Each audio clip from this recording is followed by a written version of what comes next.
Barry Humphries was without doubt the greatest comedian Australia has produced and the most famous. And in 1987, he launched the Melbourne International Comedy Festival, put it on the map with the help of a friend, British comedian Peter Cook, also a great comedian. But last night, at the final night of this year's festival, there was no tribute at all to Humphries, who died on Saturday. He's a non-person there. In fact, 4 years ago, the festival even took his name off the Barry Award for the Best Comedian to punish him for saying transgenderism was a fad and transgender surgery self-mutilation. Now, Humphries was hurt. I spoke to him about it, but he'd been ambushed by a new culture that is brutal, it is pitiless, it is censorious.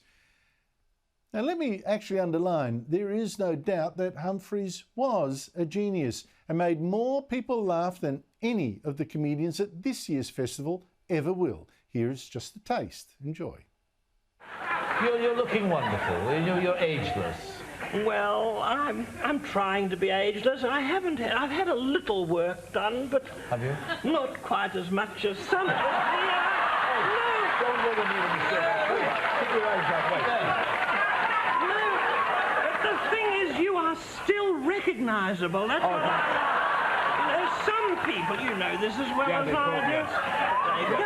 They go in to see these cosmetic surgeons, and they forget, before the anaesthetic takes over, they forget to say, I want people to know who I am when I come out. You know, they go in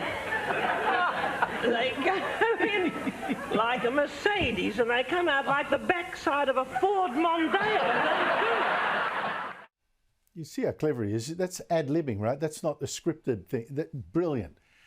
But he's also clever another way. Although he was conservative, until the last decade of his life, he essentially made sure that his real opinions were kept hidden. Or rather, he got his creations, particularly Sir Les Patterson and Dame Edna, to express those opinions for him, as he admitted a couple of years ago.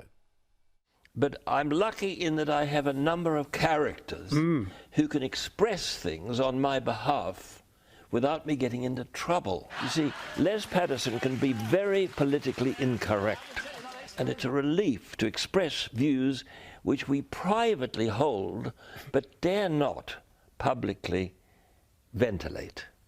Otherwise, we'd be history. We would be assassinated, our careers would be over. Well, in fact, Barry Humphries was far more cultured than Sir Les, but you get the point.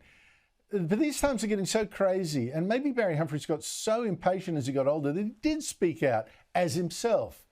And that was his mistake, or maybe it wasn't, I don't know. Made him a target for the left.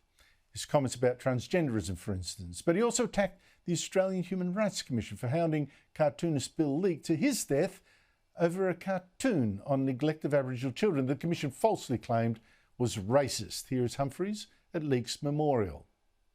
Now, on the eve of further persecutions of Bill Leak, he's been snatched from the jaws of the PC jackals.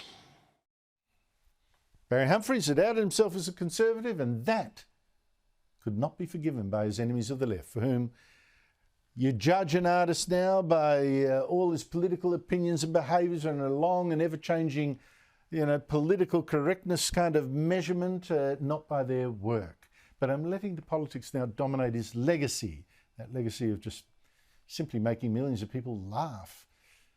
He's probably the most well-read man I have ever met. And that learning and his fearlessness is what I think helped make him so great and so far above his critics.